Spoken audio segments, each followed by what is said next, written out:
Hello and welcome to episode 4 of the Community Engagement Network podcast. Hosting today's show will be Heather Bryson and co-hosted by myself, Gary Bryson.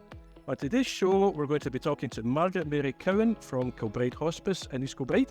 Thanks for joining us today, Margaret Mary. We're really looking forward to talking to you. How are you? Oh, I'm very well, thanks, Gary and Heather. Thanks very much for asking me to join you today for the podcast. Brilliant. Heather, it's up to you. You can take the lead. Happy to go? Yep. Hi, Margaret Mary. I believe Kilbryde Hospice was established in 2001. Can you tell us why and how it came about? Right, Heather, so you've done your homework, haven't you? The reason that it was established, so you're absolutely right, it was established in 2001.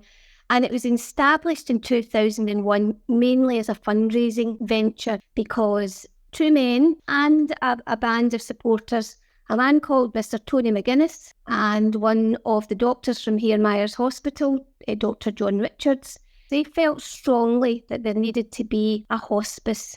And I'm sure since you've done your homework, Heather, you know what a hospice is. So they felt that there needed to be hospice inpatient beds here in South Lanarkshire rather than the people in South Lanarkshire having to go over to North Lanarkshire. Because as you well know, it's a bit of a long journey, especially if you don't drive or you don't have a car. And if you have to go in public transport, it can take over an hour. And, you know, for some people who need a hospice, they're maybe not so well that they could sit on a bus for over an hour. And that was the main reason for it. Your current premises is on the grounds of Hare Myers Hospital, but it wasn't always there. Where were you before and why did you move? Again, you're right. This is the first time we've had the inpatient beds here in the site at Hare Myers Hospital. However, from about 2008, 2009, we had something called a day service, and that was held at the Red Deer Centre in East Kilbride. And there we had our complementary therapists who would do aromatherapy and massage. We had a counsellor, and we also had music therapy there. We also had some, people coming in for the day. So they functioned out of the Red Deer Centre, which for people living in East Kilbride will know that well. It's part of an NHS Lanarkshire building, and the services happened there until our new building opened in 2015. How many staff are employed at the hospice? Well, Heather, when you say at the hospice, when we look at this hospice, we consider all of the staff who work towards delivering our patient services. So when we think about staff, and if you think about this building, then if I think about the nurses who work in the inpatient unit and in the community services, I'm probably talking about 45 or 50 people, bearing in mind that some people work short, some people have a part-time job and some people have a full-time job. However, these services here, us delivering care to people, doesn't happen by chance. And there is an extended team. There's a behind-the-scenes team who makes sure that all the paperwork is done. So that amounts to a fair few. And we also have all of our fundraising team because they are so important to us because we could not do the work that we are doing without the fundraising team. And that's some of the staff out in our shops in Hamilton and in East Kilbride and our fundraising team who are, holding events, etc. So if you're asking for a number, it's about just over 100. Thank you. Now, what services do you offer, and are you able to offer more services at your current premises? Okay, so the services that we offer are, believe it or not, Heather, most of our services are in people's homes.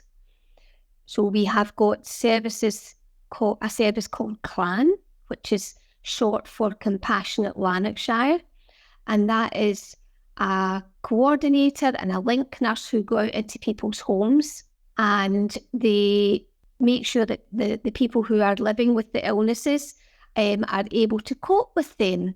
We have got, as I said to you before, complementary therapists, and counsellors and music therapists working, doing outpatient services. Then within our day service, which is one of our big rooms in the hospice, we have got nurses and our clinical support workers who look after patients who come in for the day. So they'll come in from their own homes, be cared for here in the hospice for a day, and then they'll go back home again. And people, when they think about a hospice, they don't often know that these services are available.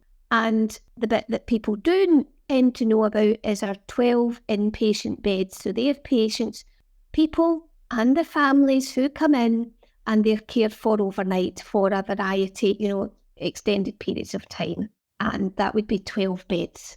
And the catchment area that we cover is East Kilbride area, which includes the likes of Glassford, Chapelton, Straven areas.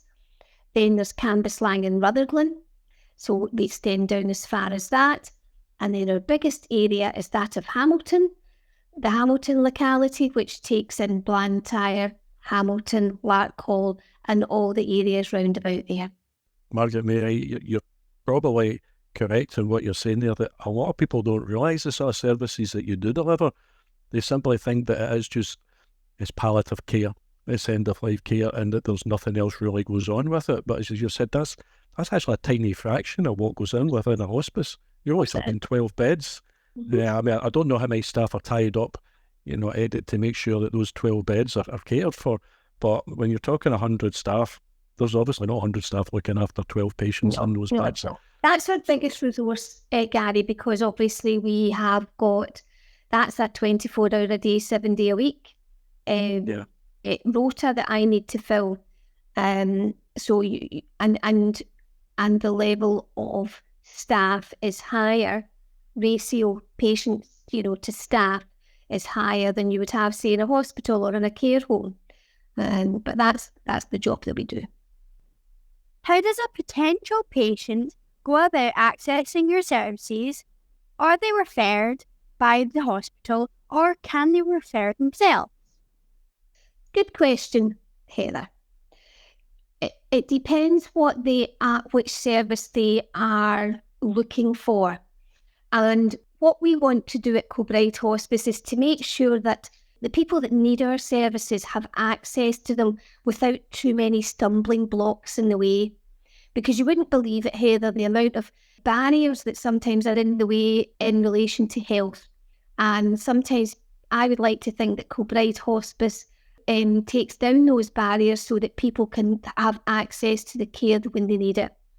So when you ask about how are they referred? Mostly somebody's GP, so their general practitioner or a district nurse or a nurse who's looking after them would say, something, I think you would benefit from seeing the staff or the volunteers at Kilbryde Hospice. I believe that some of the services that they deliver would help you at this time. And that's what we're banking on. We're banking on these staff members having an awareness of our services. Most of the time, that's how it happens. And that's for across the board. That's for our inpatient services and our community services, let's say, to bring them all under the one umbrella. The ones that are often forgotten about are carers or relatives of people, because sometimes that's just as hard work. Sometimes it's the carers who are forgotten about, and carers can sometimes neglect their health while they're looking after somebody. So they might neglect their physical health, so they might have pains and aches and pains that they're not telling their own GP about. But also they could be struggling, with worrying about the person that they're looking after. So at Kilbryde, we provide that individualised service to the people who are caring, and that's a service that people often don't know about. And you can self-refer, as you said. So we have got a drop-in service so that from Monday to Friday, 10 till 4, if somebody in the community has got a problem or a wee worry or a concern and they think, I'm not really sure what to do about that, Kilbryde Hospice have got some staff available that they can see that person as they drop in. It does what it says in the tin. It's our drop-in service, and they can just come and they'll see one of our staff. We might not know the answer to their worry or their concern, but we'll know somebody who does.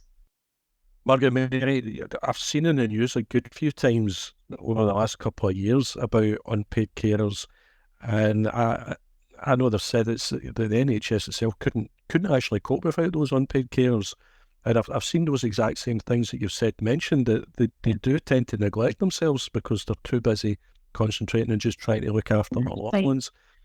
So yeah, it's a good thing to highlight. No, and it's an insidious pathway into that informal caring. 1 minute you're a son or a daughter, and you just start to do a little bit more and a little bit more and a little bit more, and I'll maybe drop a day a week from my work, and and then all of a sudden you're doing a lot more. Yeah, it must be financially difficult as well for those unpaid carers as well. Okay, Heather, would you like to continue? When it came to the official opening of the day services in 2016, it was the former First Minister, Nicola Sturgeon, who carried out the duty. But I'd really like to talk to you about the opening of the inpatient unit a year later. It was named after someone very special to the hospice, Donna Mortimer Ballantyne. What can you tell us about this special lady? She definitely was a special lady. So Donna was one of our trustees, sat on our board of directors, our board of trustees, when the building of the hospice was being done. She was also an avid fundraiser for the hospice. And sadly, Donna had cancer herself, and some of the features of the hospice build were based on Donna's opinion, as she had had a lot of treatment in a variety of hospitals across Glasgow and in other places. The likes of the fact that all our inpatient unit rooms all look out, they all have an access to a garden, they're all on the ground floor. That was all Donna's influence, because when she'd had some of her treatment, she was up on the 3rd floor, couldn't see out, couldn't see the light of day, felt enclosed. And that's one of the reasons why the build is like that. She's since died, and she died very young, and her family are very supportive of the hospice. And that was one of the reasons why the unit was named Donna Mortimer Ballantyne Inpatient Unit. And Heather, we celebrated our 5th birthday of the opening of the inpatient unit just last Friday. And with all birthdays, we had a wee party. So, what's it like to work within the hospice? Because first impressions are that it must be a sad place to work. Is that the case? I'm going to ask you, Heather, I'm going to bounce that question back to you. What makes you think a hospice is a sad place? Well, it's that people come and go quite a lot, I would think. But they're just trying to enjoy what time they have left. That's right. That's absolutely right. So I think the public's general impression that a hospice is a sad place, because there are a lot of people who come into the hospice for what we call end-of-life care. So they come in when their treatment, that there's no more active treatment to be had, and they come here for them to end their life here. Now, yes, that is sad. That is sad. There is no doubt about it. We would not be human if we did not feel sad when someone died. And one of the things that we do say is that we want to allow people to live their life to the full. Because sometimes what they do is that there's maybe things that they wish that they had done. You've heard of things like your bucket list. So sometimes there could be things on people's bucket list that maybe they haven't been able to do, but there might be some ways that we know somebody here that we might be able to, fulfill some of the things in the bucket list. And, when we think about some of the things that's maybe on our bucket list, for someone who's in our inpatient unit or in our day services, the things on their bucket list could be very significant, but really important to them. And that's what we've always got to think about. It might not be the big, going to Australia or whatever. It might just be, I want to So one of the things that was on the bucket list for one of our patients was, I want to have a Harry Potter movie night with my daughter. So something simple like that. And, it's in the offing, it's in the planning stages. And we had a young boy in lately, and what he wanted to do was have a gaff and with his friends. He was in here as an inpatient, and I saw a snooker table coming in. We had the music on, we had the beers, we had the pizza, all out in our atrium. So, it's simple things that all of us sometimes take for granted. And they are the memories that you can keep. And it's just that our staff here are brilliant, because they find these things out and they just go the extra mile. And that's what makes me happy to work here, because I understand that we're doing things for people that other people might not be able to do. And we all work together just to try and do these things. Margaret Mary, I was just thinking there, when it comes to someone having a bucket list, obviously you said there, if you can fulfil their wishes, you do so.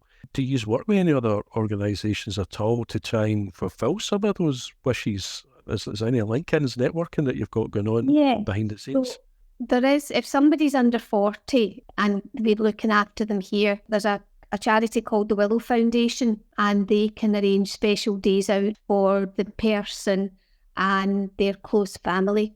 And that's another charity based down south, but it's a very easy process, and they are great, fast car rides and whatever that person really wants to do, but is within their capabilities at the stage of their illness. If people aren't able for, special days out, then there's pamper packs that we can give them, just some nice treats. So we're very lucky. So we do work with the Willow Foundation. Working in a hospice must be mentally and physically challenging for the staff. Is there any support to help with their well-being? Very astute, Carol. So you ask your dad, it's like lots of jobs. Lots of jobs are mentally and physically exhausting. So for the most part, we've got nursing staff here, and that's who I look after. I look after the nursing staff, or I line manage the nursing staff. And we encourage the nursing staff. They have their own ways of keeping mentally and physically fit to enable them to come in and do the job that they do.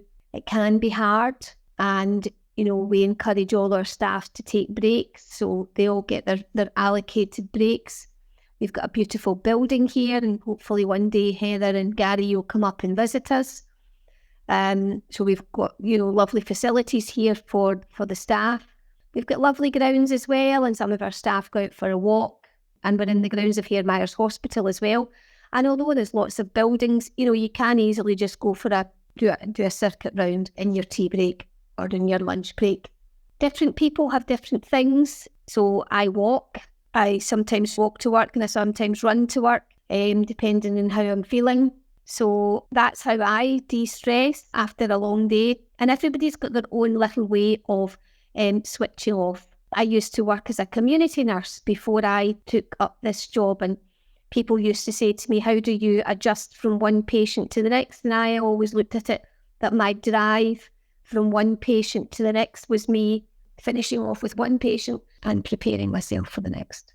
I was just thinking there again that, it must be really challenging for the staff working there. There must be a lot of relationships get built up between the staff and the patients, and it must be really quite challenging, maybe not so much on a day-to-day basis, but, people will pass away as is natural. So, being able to get out there, says that exercise, they tell you, is one of the biggest ways of trying to de-stress, and going out and walking, as you're doing, having a run, for instance. What I should have said was that the teamwork within certainly the inpatient unit and our day services, that's vital. That's how, if they've had a particularly challenging day, or a particularly challenging week, or a particularly challenging month, it is the nurse in charge and the team members who rally round, because they're all experiencing it together. And if you've had a challenging day, you just know that each team member will look after each other. You'll know your team, you're working intimately with them, And you'll know if somebody's come in on duty and they're normally a cheery, chippy soul, and they're actually not so good today. So our team members will be very astute to how people are feeling, and support them through the ups and downs of normal family life.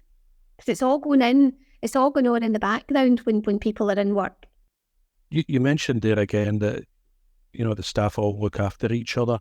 And it brings me to a question that we'll leave for later on. But I've had a look through your website and I see that the staff, every one of the staff has their picture up on that website, which I think is fantastic. It feels like a family. Everyone's smiling in it. There's a few that aren't smiling, but I'd say that 90% of the people in those pictures look like they're really having a good time and just look like a really friendly bunch. Is that the case? Is it like a family almost? Yes, I think it is. And I know that sounds, I know that people might think, what are you talking about, But actually we do, I think we are small enough that we do care about each other. We've not got too big that, that you don't know, you don't know people that you pass in the corridor. I make a point of getting to know people, getting to know their families. It's part of my nature, I think, because I'm a nurse and I've been looking after people. You've got to try and form a relationship with somebody. So it's important that I keep that relationship with my staff. But yes, our CEO, Gordon McHugh, he tells everybody his door is open. His door is open every day. And his office is at the top of the stairs, so he sees every staff member. He's in here before the night staff go home, and he's in here for the day staff coming in. So he sees every staff member coming in the morning and going home at night. So I think that's an excellent attitude to have, so that people don't feel that they couldn't take a concern to Gordon, and that's the way it should be. He should be able to have, be able to feel how the land lies. I'm probably more in tune with the clinical team, because that's who I ultimately line manage, and Gordon's got that sort of overview. I'm sure the staff really do appreciate that open door policy as well. Because you're right, there's a lot of businesses out there that you don't get that sort of interaction. People don't really care, don't want to know, they're too busy doing their own job. And I think certainly for a hospice, the type of work that you're doing, it's really important. They say just for that health and well-being, being able to talk to someone and open up and tell them what your problems is must be really important. So no, that's great to know. Okay, Heather, would you like to continue? How tough was it for the staff and patients to work through COVID and lockdown? You have no idea, Heather, how tough it was. I have no idea how tough it was for my staff, because I wasn't working in all the PPE and the masks every day. For 2 months during COVID, our hospice went into a partnership with NHS Lanarkshire, and we became a COVID unit. We said to the NHS Lanarkshire, what can we do to support you? How can we work with you? And that's what they said, could you become a COVID unit? And that's what we did. And we went from 12 beds to 21 beds in a matter of 2.5 weeks. So you can imagine that was hard work. Working with patients and families and not being able to, we did have visiting throughout COVID, and that was one of the great things about working here at the hospice. We were able to work with families and say to them, we will allow you to visit safely. And we had some very generous people who donated money and allowed us to build some porches and canopies outside the rooms, so that families, some of them could stand outside and some could be in the room, so that it would shelter them from the rain. Things like that I was involved in. So from a sort of operational perspective, I was involved in all of that. What wasn't so easy for me was to work out and manage the daily changes in all of the infection control issues, guidelines. They just seem to change on a day-to-day basis. And that's when my job was hard, just trying to work out what it was we were supposed to be doing. But it was our staff, the staff who worked in the wards and in our day services. They bore the brunt of it. day and night in the heat of, delivering care with masks and visors and, masks that had to be face fitted. It must have been horrendous. There's no doubt about it. And some of those staff, they didn't go home in those early days of COVID. They didn't go home to their families. They stayed here at the hospice. And then we were kind enough, we were given some rooms by the Torrance Hotel in East Kilbride and the Busby Hotel. And some of our staff stayed in those hotels for a few weeks because until we rode the storm of COVID during that first lockdown. We're very grateful to the people, to those businesses who they were going through a really tough time themselves, but they looked to us and looked to support us. And that was a godsend for our staff who did not want to go home and infect their families, young families. Looking back now, that was 3 years ago. You can't believe that 3 years has gone past. It was tough. There's no doubt about it. It certainly doesn't seem like 3 years ago now. Yeah, hats off to those local businesses for helping out, and massive thanks to the staff, obviously, for doing what they did. That's going well above and beyond. That must have been really difficult, as you say, being away from their families as well, but not wanting to go back to the families in case they infect them. You can't actually imagine what that'd be like without doing that job yourself. Just leading on from that, do you still have any restrictions in place when it comes to visiting, or are you still using the extra PPE that you used during COVID? Still using face masks, for instance, if nothing else? Or? No. Face masks, we were allowed not to use face masks unless it was necessary from May of this year. And, there was nearly a party for that because the staff had been wearing the face mask for such a long time. It'd almost become like second nature. Having said that, we're on our toes. We have to be kept on our toes. So if we had any patients who did have COVID, because COVID's still around, or any infections, then we would still be wearing the PPE. And the PPE that we wear now, or that we wore before when people had infections, is exactly the same as the PPE that we would be wearing during COVID.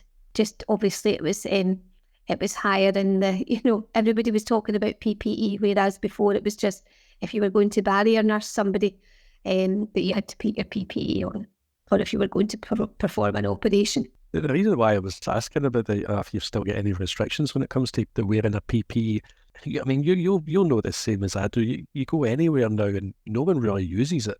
You go into a doctor's surgery, you're still going to go in wearing a face mask. And it always catches me out if I do have to go down there for any reason, because it's just something that we don't tend to do now. Obviously, if people are ill and on lots of medication, just wonder if they're maybe more prone to getting illness or disease, and if it was still the case that the PPE was still getting used to the same, maybe not quite the same extent, if it was some sort of restrictions in place. But yeah, obviously you've answered that. Okay, Heather, would you like to continue? Christmas will soon be upon us. What is it like for the patients and staff at this time of year? Well, what a question. So the sad thing is, Heather, is that this Christmas will probably be the last Christmas that a lot of our patients will have. And that's whether they are in our day service or attending our outpatients, attending our choir. Nobody knows what's round the corner. So we always try to make Christmas a wee bit special here at the hospice. And that's where the community comes in again, because as ever, the community is incredibly generous to us. Last year, we had a company who donated a whole load of Christmas trees to us. Last year, we were able to have Christmas again because for the Christmases of 2020 and 21, it was very muted, as in no Christmas decorations, because you can't wash a Christmas tree down with cleaning agents. So we had to have very sort of simple Christmas decorations, things that we probably wouldn't have thought of before. So Christmas 22 was slightly more Christmassy. But we have a lot of people who do preparations. Each of our patients in our inpatient unit has a Christmas stocking, and we have gifts donated. Some firms will donate money, and we would, some of our staff would go and buy a gift so that we can fill the stocking with it. Santa visits the hospice early. He just comes in just before he goes in his rounds. So he pops in about 6-ish, always makes us his first stop. It's amazing, absolutely amazing. And he goes round and sees all the patients and families that are there at that time. And we are very lucky as well, as in that we had the Salvation Army band who were playing, and it's just beautiful. It's very, very festive, and there's a beautiful big Christmas tree.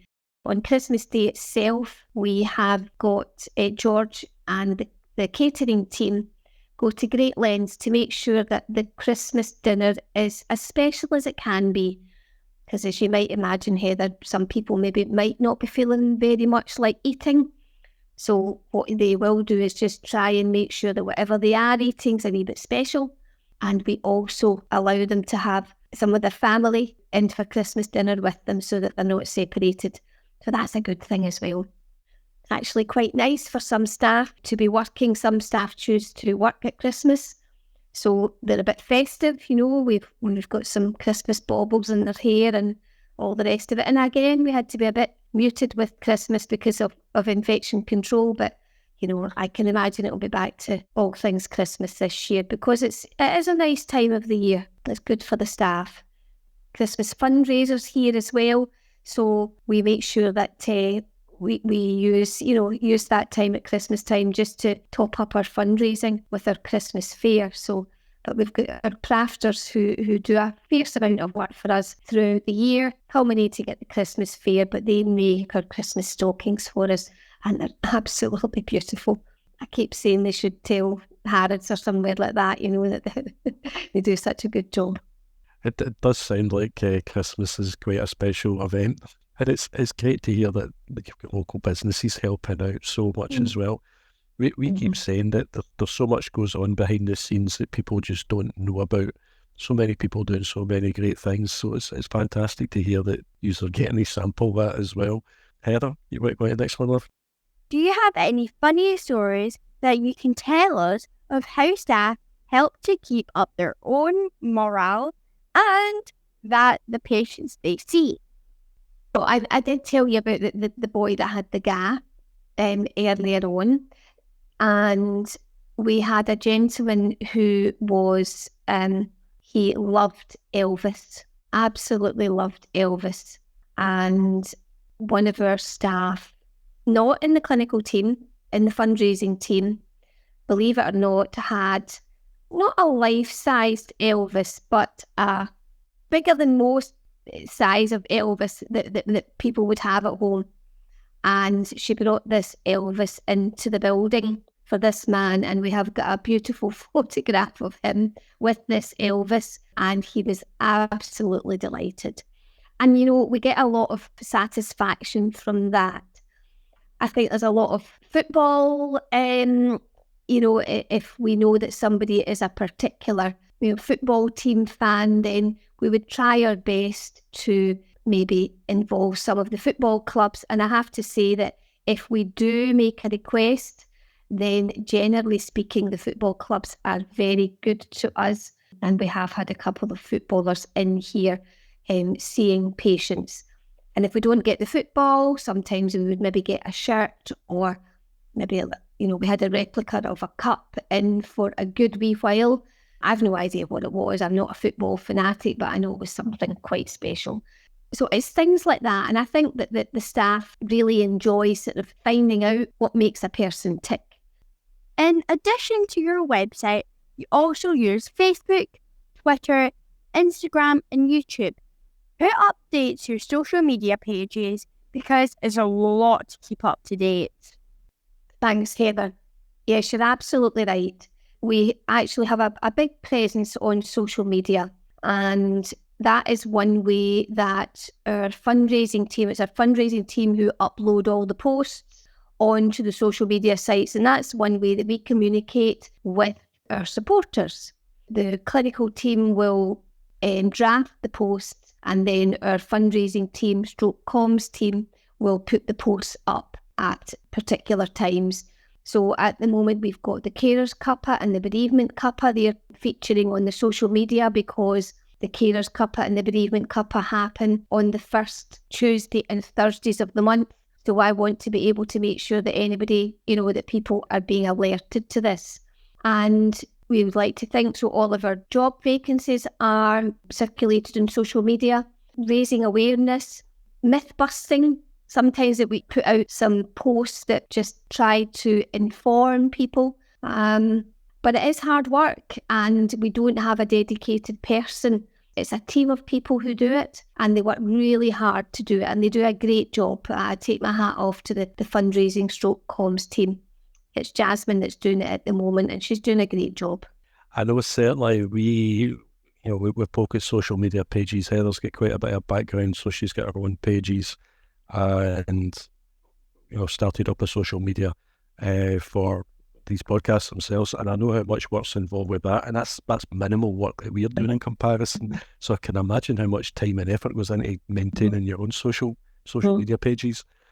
Margaret Mary, you mentioned a little bit about your past there earlier on. Was that a clinical nurse you said you had been in the past?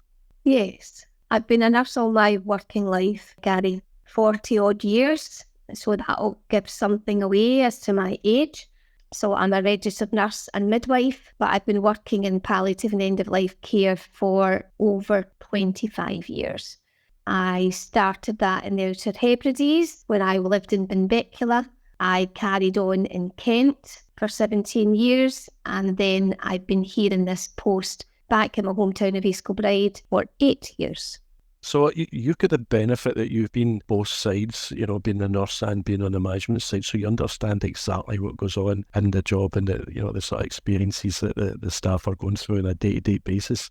What do you enjoy, or do you enjoy the job that you're doing more now, as management than what you were doing before, or is it more that it's just a challenge that you've got now that you needed to move on, you need to progress and keep things interesting, or...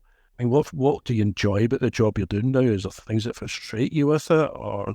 I would say probably, Gary, that my go-to would be my clinical experience. That's what I did most of my working life. When I left the hospice in Kent, I left as an advanced nurse practitioner in palliative and end-of-life care, running clinics and seeing my patients out in the community in North East Kent, where I felt most at home. However, this job that I have here, it's a different type of happiness that I see here in this. What I can see is the 25 years of palliative and end-of-life care nursing experience and the experience of working in different places. I've got that capacity to bring that here. So there's a lot of elements of where I've been embedded here in Kilbride. What I'm very happy about and what makes me happy is when I look back on the last 8 years and when I see what I had when I walked into the building was just with a few staff. And I have to say that some of that few staff are still here with us 8 years on, which is a really good sign. But what I can see is how far we've come. When I came, it was just the building was here, but we had, our 12 inpatient beds were here, but no patients in them.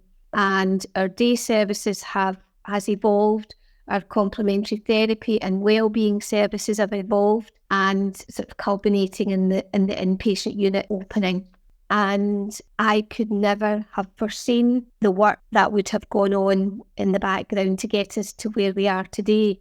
But that's where I get some happiness from, because I know that we're all working hard towards a common goal. I work hard with our senior management team. We're all working together, all doing different things, but I work with a great team, a great clinical team throughout all the services. I take a lot of comfort in the fact that we are getting really lovely feedback on our care opinion site. That's something I would, take you to. I had a lovely post this morning from somebody who we looked after her husband, and just to get that feedback from patients and relatives of the care that we are delivering, that's what makes me happy, and it makes me think that we're doing a good job. It must be really satisfying, the fact that you've been, with the hospice so long and actually seen it from the beginning and, grow and expand in the way it has, and just improvements and, the difference it's made to people, the support that you give. That must be satisfying. As you see, a different kind of happiness, different role, a more challenging role, or a job that comes with its downside as well, being palliative care, obviously, but as you say, a different kind of happiness. Okay, Heather, would you like to continue? Being a charity, you must need a considerable amount of money on a year-to-year basis to pay for the staff and to run and maintain the premises. Where does the money come from? For the most part, most of our money comes from the people of South Lanarkshire and our supporters. We get a tiny amount. We get 31% of our money, of our funding from the Health and Social Care Partnership, and that's a combination of NHS Lanarkshire and South Lanarkshire Council. And the rest of that, the 9%, we get from our fundraising team. So they have to raise about £2.1 million every year for us to continue to deliver the services. And that's a lot of money. So our fundraising team are one of the hardest working teams. You know, I think our clinical team are hardworking. The fundraisers are busy every day trying to think up different ways of raising the funds. A lot of people are under the illusion that we're part of the NHS, so we're fully funded. It is the furthest thing from the truth. It would be lovely if we could have got 50%. We used to get something near to that. We used to get in the late 40s, but it's now down at 31%, which isn't good. And obviously our costs are rising, as you mentioned, with salaries. Your electricity bill has gone up, so you can imagine what our electricity bill is doing. I was just thinking that I know you've got the shops, obviously, so they'll bring in an element of money, but £2 and a bit million is a heck of a lot of money to try and raise on a year-to-year basis. That must be quite a challenge. I think a lot of people assume as well that a hospice is part of the NHS, don't necessarily realise that they are charities as well. And it probably confuses matters a little bit, the fact that you're on the grounds of Hair Max Hospital. I know. Yeah, it will. And I can think as well that Monklands Hospital, it also has the Beatson, and I think Marie Curie is on there as well. And Maggie's. Maggie's, yeah, that's right. So they'll be in the exact same position as yourselves. Obviously, they're charities, but they're on hospital grounds, and it does make it a little bit confusing to people. Heather, on you go, next one. How many volunteers do you have supporting the charity, and what kind of roles do they carry out? I know exactly how many volunteers we have. We have 208. There you go. And they are in a variety of roles, Heather. And so for every post that we have a salary for here in the hospice, we have 2 or 3 volunteers who are supporting that person. And that means that we can work as cost effectively as possible. So take, for example, me. I have got a volunteer called Helen who comes in here, and she helps me with something called audit. You look at certain things and you sort of make sure that you're working to a standard. Now, if Helen wasn't doing that, then I'd have to do that. So Helen comes in here and she spends about 2 days a month coming in and helping me to do that. And she does an absolutely great job. And that means that I can see the results, and she gets the benefit out of it because she feels that she's helping us. And also I get the benefit because it means I can put my time to something else. But we have got volunteers everywhere. We've got volunteers in the shops, in the cafe. We're always looking for retail volunteers and cafe volunteers if anybody's looking for a volunteering post.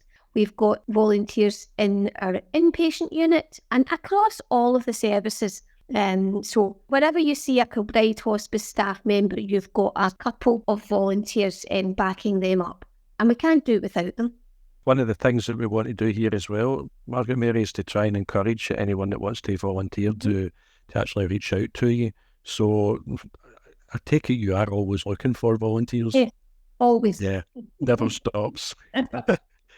It seems to be the way for everyone right now. Everyone's desperate for volunteers. I mean, know that the volunteering figures have really been hit, that they've fallen drastically, and that's one of the things we're trying to do is to try and help build them back up. So we will make a point of putting on your details at the end of the podcast as well. So if anyone wants to volunteer, they'll know how to get in contact with you. For that matter, what is the best way to contact you if someone wants to volunteer? They can just phone up to the hospice and ask for a volunteer form to be sent out to them. And that's on 01355 20 20 20. It's a nice easy number. But probably the easiest way is to go onto our website and you can download a volunteer application form. Where do your volunteers come from? Do they have a connection to the hospice through family members or friends having used the service? So Heather, they come from a variety of places. And if somebody has got an interest in Kilbryde, maybe their family member has been cared for in the hospice or has come to day services, then they might think, okay, I've got a wee bit of time in my hands, I'm going to give a bit of time back. So there are some people who will come because of that. There are some people who will come because of word of mouth, that they've heard that, their friend volunteers and it's it's very rewarding, then they might volunteer. We have got people who volunteer for a reason. So there's maybe some young people who are looking for experience for their UCAS form or for experience for the Duke of Edinburgh, or, that people come, maybe young people would come with a specific reason. It'll be for a limited period of time. And that's great. We would always accommodate them and try and find a little niche for them to be able to, for them to accommodate the hours that we're looking for. We can't always do that because we've got to make sure that we're putting the right person in, the right volunteer into the right place. We go to great lengths to make sure that our volunteers are the right person for that role, that volunteer role. And we also go to great lengths to make sure that the volunteers have all the education that they need. So sometimes that can take a little while. So if somebody comes to us and they've only got a short window when they can volunteer, sometimes we're not able to fulfill that. Sometimes it may be that it's a particular group. We might have a particular church and we've got 2 or 3 volunteers who are in at the same time, and they've come from a particular community group or church. And that's great because it means that you've got that particular connection there. So there's no rhyme or reason to it, Heather. I'm just delighted that they're here. That's the main thing. What do you think motivates your volunteers and what do they bring to the organisation? I think probably what I said in the last question was that the motivation is sometimes people want to give back. Sometimes people think, they would volunteer doing something completely different to something that they've maybe done in their job. We've got people who volunteer here and they've maybe been in nursing or something to do with health, and they come here as a volunteer and they say, actually, I don't want to do any of that. I'd be quite happy in the cafe, or I'll be quite happy in retail. They might be looking for something completely different. However, we have got volunteers who come to us for a specific reason, and we've got some fabulous volunteers who are a godsend to us in IT. So they would come from an IT background and they would help us with some of the IT issues that we have. Some of these volunteers, we wouldn't have been able to get through the last 8 years without them. So that's something that they bring to the table. And the motivation is that they know that they're helping us. And I'd like to think that they knew that they were valued.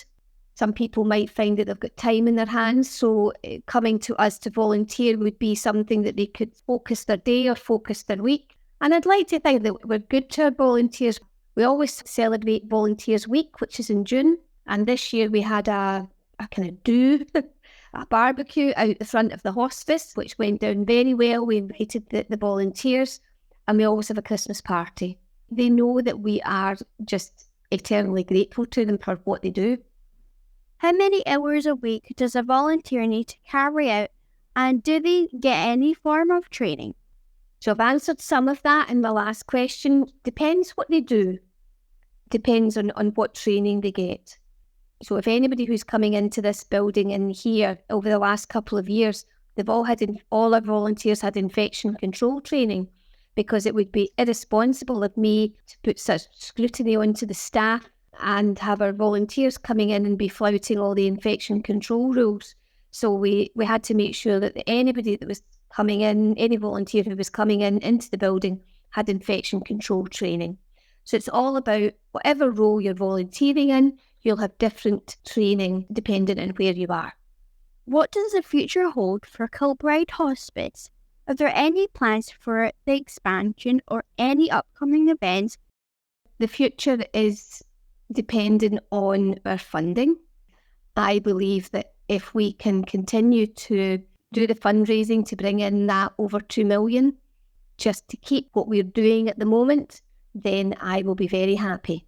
I think if you're looking for future expansion, what we are trying to do is work out in the community, and our community teams are taking the hospice out of these 4 walls because, as you know, Heather, we've only got 12 beds and we look after 12 patients and families in here.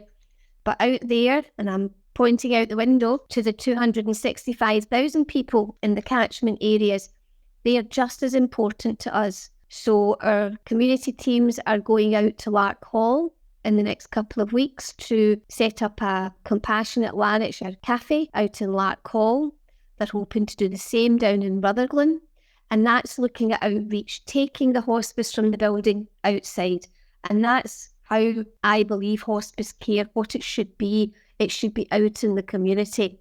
So the expansion will not be in the building. The expansion will be that ripple effect from the hospice.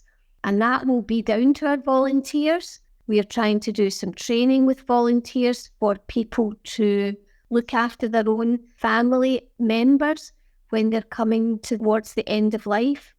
Sometimes people think that if someone's dying, they have to go into a hospital or into a hospice.